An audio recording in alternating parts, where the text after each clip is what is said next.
you know, I expected like a nice, cool guy. I'd heard he's real friendly, but yeah, he's got a lot of wisdom, and he seems to be, you know, like you said, he's at a fragile place right now with a lot of change in his life, but oh, it seems like that might be playing in his favor. He seems very kind of in touch with himself and with his surroundings, so yeah, man, really good dude. Yeah, real friendly guy.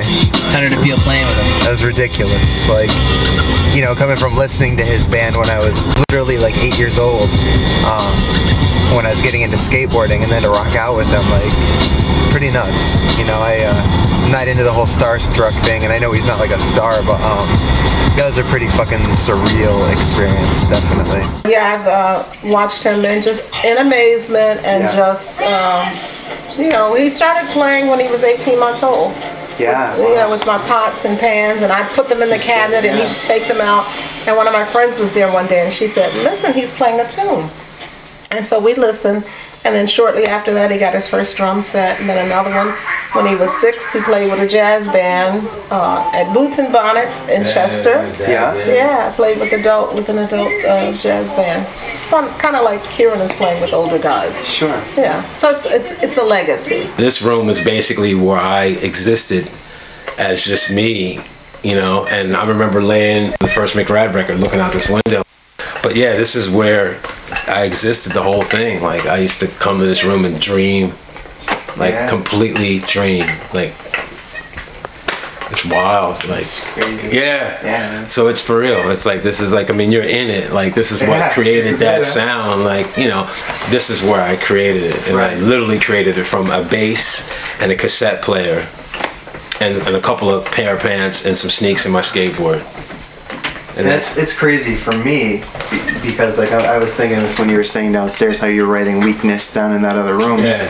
That there I was as a young kid listening to that and growing up on that and skateboarding many years ago. You know, 8, and now I'm 32, and now here I am, like, where that was being created. Like, you know, and you were a kid at that time creating it.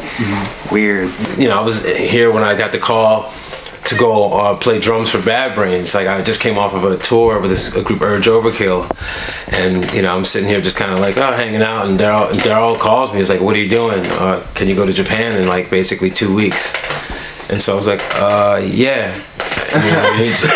Yeah. So how surreal was that for you? It was crazy. Fan of Bad Brains, obviously. Big time fan, and you know, I had to learn basically 2.5 hours worth of music and basically 7 rehearsals. What did you do with Pearl Jam exactly? When I was out on tour with Urge Overkill, we were on tour with Pearl Jam, the last tour that I did with Urge, and there was a show in New Orleans where we actually had a chance to do a Green River tribute. Green River was a band that I think Mark from Mudhoney was in, a couple guys from Pearl Jam, and so we actually did 2 or 3 songs, and then I got a chance to play drums live, and at that point, and still now, Pearl Jam records every one of their shows. So they decided to do this double 45 to release to their fan base, and then they put one of the songs on it that I played, you know, live and stuff like that. And I got a chance to hang out with Stone, and you know, went to his house and spent some time and recorded in the studio with Brendan O'Brien and a bunch of his friends, and you know, so it was really good because those guys are really on top of their game because they're all skaters and punkers too. They were just really successful with Pearl Jam, but they all, I mean, everyone says Nirvana, this and that, but it's like Pearl Jam was just as hardcore, just as punk as far as their aspect. They just had, you know, Eddie Vedder to guide that ship, and that's like a powerful, you know, vocal presence. I mean, you're not going to get past that guy. From Bad Brains to Underdog to writing a bass line with Billy Joel and then Sting and Amy Grant. Like, can you tell me a little bit about the Billy Joel, Sting, and Amy Grant? What happened with that? Yeah, the Billy Joel situation was for River of Dreams. He wanted to do a remix of it, and the studio that I was working for, Studio 4, Joe and Phil Nicolo, Butcher Brothers, they were, you know, pretty much crushing the remix market at that time. You know, everybody was coming to him, Criss Cross, all these different people. And so we get this call, oh, Billy Joel's doing this thing, and we have to do this because he's in this situation. So here's this track, and they worked up the track, and they were like, here, we need you to play bass on it. So 25 minutes into it, I'm done, and then the next month I'm on British Airways and it's playing on the plane. And Amy Grant was also through Studio 4 and the Butcher Brothers, because once again they were doing the remix thing, and that song was House of Love.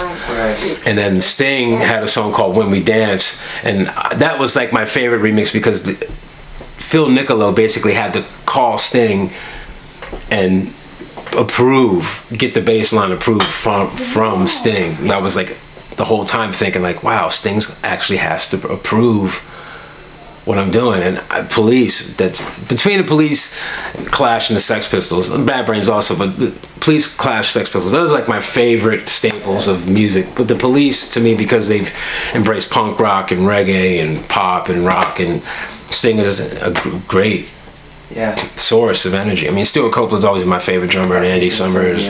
But Sting, to me, was like the guy who, if there was anybody that I would say if I would have had to be somebody, even now, I would definitely choose Sting's role in music, because he really set the tone for me as a young person to get out of like the Rush phase that all my friends were in Delaware, and then give me more of a sense of like separating myself from my friends that were just strictly into punk, and I just wanted to listen to the crass hardcore stuff that was going on. And Police gave me a sense of melody, and it was still edgy, and I don't think there's been another group like that still. So the earliest memories I have of childhood is watching my brother play drums. Cool. And I say this, and I really believe it. Chuck is the best musician on earth. I mean, I have to say that. I mean, you've got your great musicians, but Chuck can play just as good as any of them. Everywhere I go, and every person I met that knew him, that knows him, speak highly of him, and stuff like that. Highly of his talent, highly of his personality. He's a beautiful dude. Really, he is a beautiful dude. It really makes me proud. It really tears does. you up, It really makes no, don't make me cry and stuff like that. But it really makes me proud and stuff like that. I mean, he is a phenomenal talent. You know what I mean, and stuff like that. And what can I say? What can I say? I taught him everything he knows. Makes me feel very proud of him. I think what best describes Chuck and how I feel about him was an article. It's called, they call him the Renaissance Man. And so that kind of depicts who he is. And so just proud of his accomplishments. What do I dream about? I dream about making my mother extremely happy, you know, as a person. She's done a lot for me, and also my father, but my mother definitely. I want to make her happy, you know, with my music and with my skating.